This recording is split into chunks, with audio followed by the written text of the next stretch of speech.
Okay guys, dahil nagustuhan ko yung kulay ng palette dito, yung mga blue, gusto kong itry yung ganitong look. Yung ganito be, oh, ang ganda. Parang hindi pa ako nakakagawa ng ganyan. So, it's time na gawin natin siya. Wow! Ang cute! Parang ang ganda ng mga blue ngayon. Okay guys, let's get started!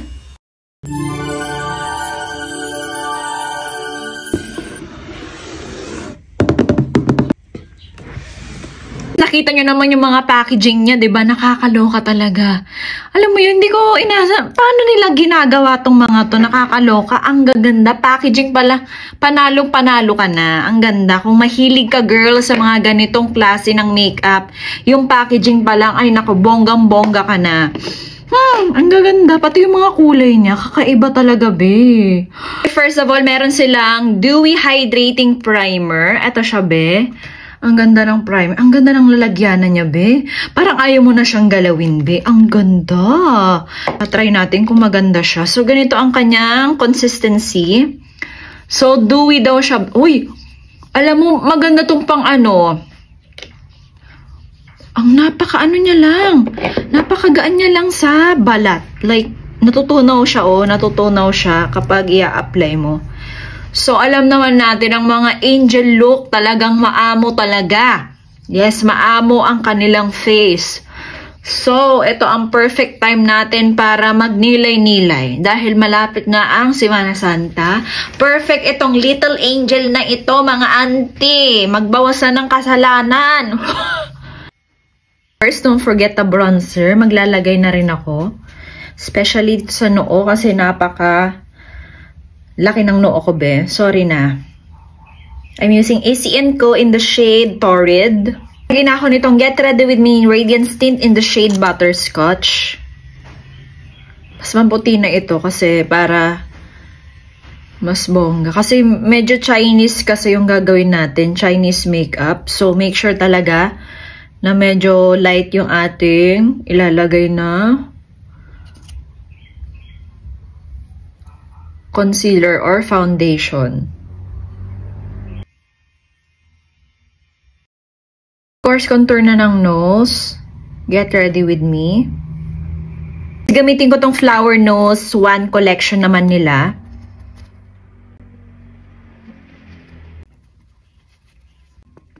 Ito yung kanyang Angel collection. The Eden's Angel. Tingnan nyo naman, be. Napakaganda ng kanyang packaging. Naku, nakakaloka. And look at the shades. Ang ganda. Hindi ko alam kung pwedeng pangkilay ito. Huy, parang ayaw kong gamitin. Nakakaloka kayo. Ang ganda ng mga shades. Tone down ko lang yung kulay niya. I'm gonna use this Squad Cosmetics Brow Mascara with Primer in the shade Mocha. Ang tagalan nito sa akin talaga. Buhay pa rin. Ito yung favorite ko kasi pag gusto kong i-tone down yung kulay ng aking kilay. Kapag sobrang itim, gano'n. Tingnan nyo. Look at the difference, guys. Diba? Lilinisin ko lang para talagang bongga na siya. I'm gonna use this both Eden's Angel tsaka tong Weeping Angel, okay? Pag masaya ka, ito ang gamitin mo. Pag medyo nagluluksa ka, ito ang gamitin mo. Ha! Ito. Neutral muna. Ay! Para pala siyang maashi. Ano pang contour nito? Ano siya? Brown. Parang brown. Gray ang kulay. Man, be, ang gaganda ng mga kulay, nakakaloka. Uy, ang ganda niya. Okay, next shade, this one. Tingnan natin kung bongga rin. Ay, pang transition lang. Medyo dark na. Try natin to. Pinangkilay ko kanina. Kung mapapansin mo, may may fallout siya onte. Pero in fairness naman, okay siya. Oh. In fairness, nakikita naman yung kulay. Kasi, pansinin mo yung mga ganitong makeup, parang kala mo, hindi na makikita sa kulay nating mga Pilipino. Pero in fairness, nakikita siya. That is my base color. After niya magka-cut crease tayo, I'm using this Get Ready With Me. Ito yung kanilang Milk Radiance Tint in the shade Milk. May white siya. So, try natin i-cut crease. Yes, dito, maglalagay na ako ng kulay blue. Ang ganda niya, B! Okay. Wow!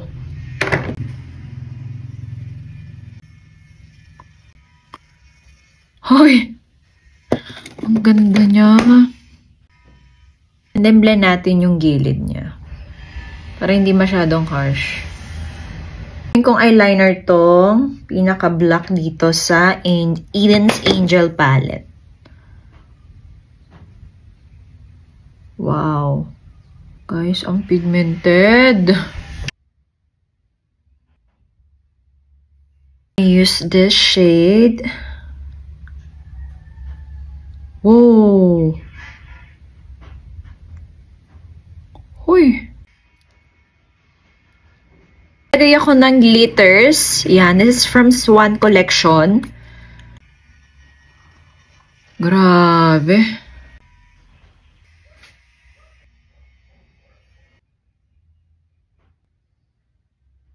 So, magbo-blush na ako. Ito yung blush nila in the shade number 5. Hoy, ang ganda, be. Tingnan natin kung bongga. Grabe, may... Ay, talaga. Sinasabi ko sa inyo. Oh. Wait. Oh! Cream pala siya, B. Cream! Hindi ko naman alam. Cream pala.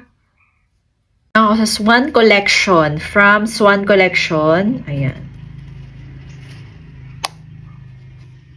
Ang highlighter. Ang ganda din ng packaging. Okay. Try natin siya. Woo! Grabe. Meron akong 4 na klase ng lipstick dito. Hindi ko alam kung magkakaano nga ba sila. Okay, so, unahin muna natin itong puti. Okay, in the shade number CO3 Radiant Seraph. Okay, number... Oh my gosh! Mousse! Oy! Be, mousse pala siya! Ang bango niya, be! Didn't expect that. Okay, in the shade CO1 or Starry Cross. Hoy!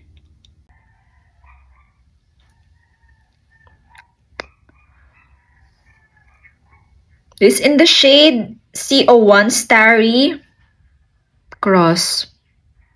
Tayo sa black. This is CO8 Sand Tower. Oh. Hoy, teka, wait lang.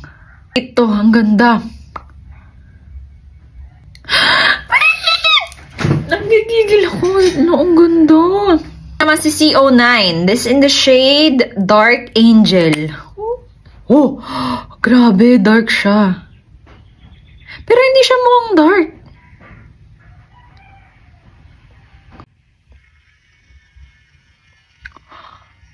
Oh my God. First time ko magkaroon ng ganitong klaseng lipstick, guys. Yung ganitong kulay. Wow, Dark Angel talaga siya. Hoy! Ang ganda din! Ang gagawin ko, be, sa taas ng labi ko, ang ilalagay ko tong si Starry Cross CO1. Ilalagay ko si CO8.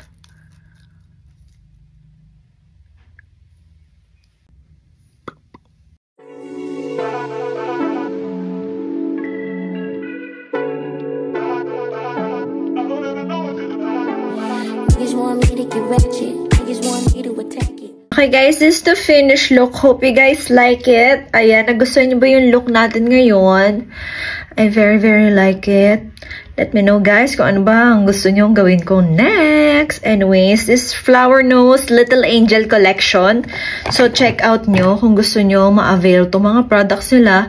Meron sila sa orange up and meron din sila blue up. Yes, check out nyo ang flower nose guys dahil kung gusto nyo try na mga sea makeup or Chinese makeup, try nyo na ang flower nose dahil napakaganda ng mga quality niya. Packaging pa lang, pak na pak na. Uy, love it!